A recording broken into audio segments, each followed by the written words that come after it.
ariko si mwe mwirirwa mutubwira hano ko imbere y'Imana twese turi kimwe tungana,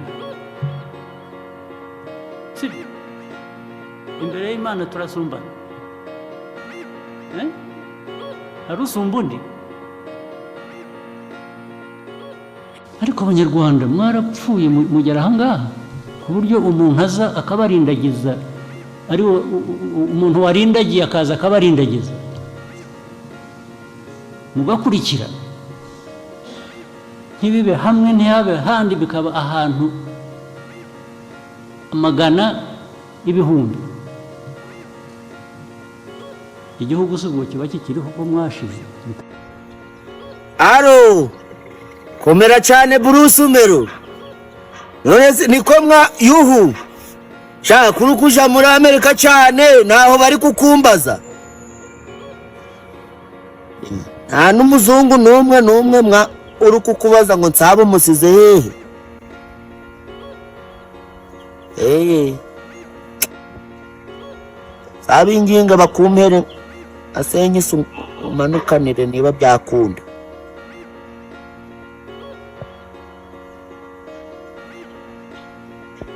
Amerika ntubanze mwa. Amazina ye yose yitwa Nsabimana Eric, yamenyekanye ku izina rya Dr Nsabi. Ese uyu munyarwenya wigaruriye imitima y'abanyarwanda batari bakeya ni mu ntoki? Munyemerere umunsi wa none tugaruke kuri Dr Nsabi cyangwa se Nsabimana Eric, dore ko uyu nguyu aturuka mu ntara y'Amajyaruguru mu karere ka Musanze, dore ko Dr Nsabi hanyuma yo kwiga MCB yibwiraga kazaba umuganga ukomeye, akaba dogiteri ukomeye ku butaka bw'u Rwanda. Byarangiye uwari kuzaba dogiteri w'indwara zisanzwe abaye dogiteri w'urwenya, niko kwiyita Dr Nsabi.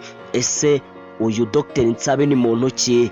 Mbahaye ikaze. Ijambo ry'ubwenge rya mbere nababwire, nugira amahirwe go kujya ngafatiriza kubijyo uzabije umva gahinda gashize, nurangiza kubijya ushimira Imana, kandi nubijya iminsi myinshi ntuzibagirwe ko hari abatabibonaga n'umunsi nagumwe.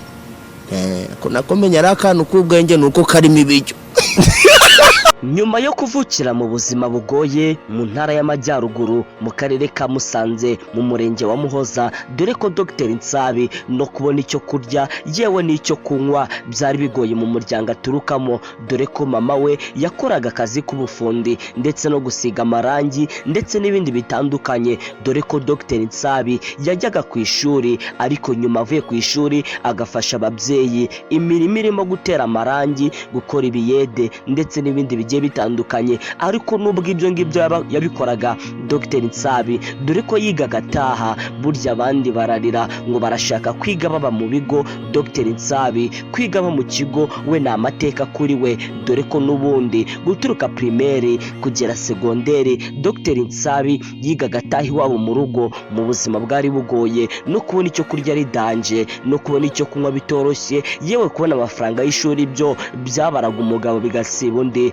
Dr Nsabi nyuma yo kuvukira mu buzima bugoye ni umwana wakuze ubona ko afite impano idasanzwe, by'umwihariko impano yo gusetsa, dore ko Dr Nsabi nyuma mu ishuri ubwo yigaga muri segonderi yiga ibijyanye na MCB, mate, shimi na biology cyangwa se imibare ndetse n'ibindi bigiye bitandukanye. Dr Nsabi ahitamo kwiga MCB yumvaga kazaba umuganga nk'indoto z'abandi bana bari bo bose. Iyo uganiriye n'umwana mutoya ukamubaza ngo ese uzaba iki, akubwira ko azaba dogiteri ukomeye, dore ko na Dr Nsabi yibwiraga ko azaba umuganga ukomeye bitewe n'ukuntu yakundaga ikiganga, ariko burya ngo ntaho wahungira icyo Imana yakugeneye. Dr Nsabi wibwiraga ko azakora mu bitaro bikomeye ku butaka bw'u Rwanda, twavuga CHK, twavuga ibitaro byitiriwe Umwami Faisal ndetse n'ibindi bitaro bigiye bitandukanye. uyu Dr Nsabi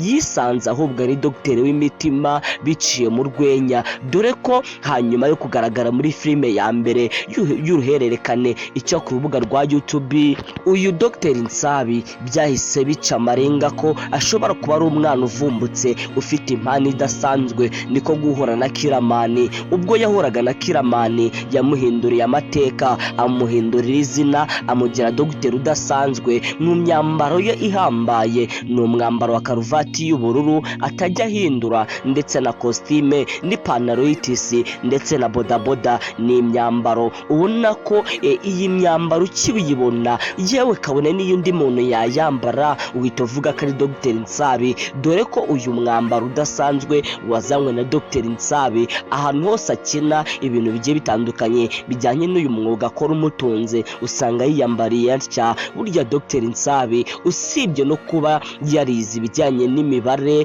shimi ndetse na biology, nyuma y'uko yari afite inzozi zo kuzaba umuganga ukomeye, dore ko yahinduriwe amateka akimara guhura na Kiramani, ahubwo amwereka ko impano afite yayibyaza umusaruro. Kugeza kuri uyu munota uyu Dr Nsabi ni umwe mu bantu bayora amamiliyoni, ni umwe mu bantu babayeho neza. Navuga ngo ni umwe mu basore baryama bagasinzira bitewe n'ubuzima bwiza babayemo, ariko ibyo byose nta wundi tubikesha ni Paul Kagame, dore ko Dr Nsabi yageze ku mukuru w'igihugu cy'u Rwanda His Excellency Paul Kagame abura icyo avuga, akavuga ko uyu nguyu we ari impano twahawe na Rurema yitwa Dr Nsabi. Dr Nsabi nubwo yafashijwe na Kiramani ndetse n'uwitwa Danizo kugeza kuri ubu ngubu, dore ko Dr Nsabi ni umwe mu basitari, dore ko yagize izina ridasanzwe arusha amazina bamuzamuye. Hanyuma y'uko burya Kiramani yazamuye Dr Nsabi,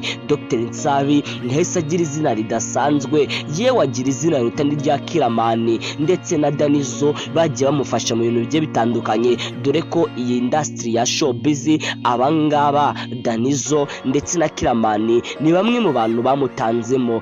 Filime uko yaba imeze uko ariko kose iyi irimo Dr Nsabi iba ifite ubwiza budasanzwe, iba ifite ubuhanga buhambaye. Uyu Nsabimana Eric uvuka mu muryango navuga ko uciriritse ntago byamuciye intege, dore ko yakoresheje imbaraga ze zose. Usibye no gukina komedi, Dr Nsabi ni umwe mu bantu bagaragaza badahwema ko afite n'ubuhanga ndetse afite n'impano yo kuririmba, kuko burya Dr Nsabi niyo mukoranye ikiganiro gusa, yewe usibye n'ikiganiro ukimukubita n'amaso uhita utangira guseka, kuko byonyine kumureba byonyine birasekeje. Dr Nsabi ni umwe mu bantu bamaze kwigarurira imitima y'abanyarwanda n'abanyarwandakazi batari bakeya. Ubuhanga afite abijyana no kwitonda, discipline, gusenga ndetse n'ibindi. Bizakugora kubona Dr Nsabi mu kabari, bizakugora kubona Dr Nsabi mu gakungu k'abakobwa. Ibyo ngibyo agaragaza adahwema ko ari byo bimufasha kuba Dr Nsabi wa nyawe, dore ko Dr Nsabi ni umuntu udasamara, ni umuntu utaba mu kigare, ahubwo ni umuntu uzi icyo ashaka kandi akagiharanira. Yitwa Dr Nsabi. Ndabashimiye cyane.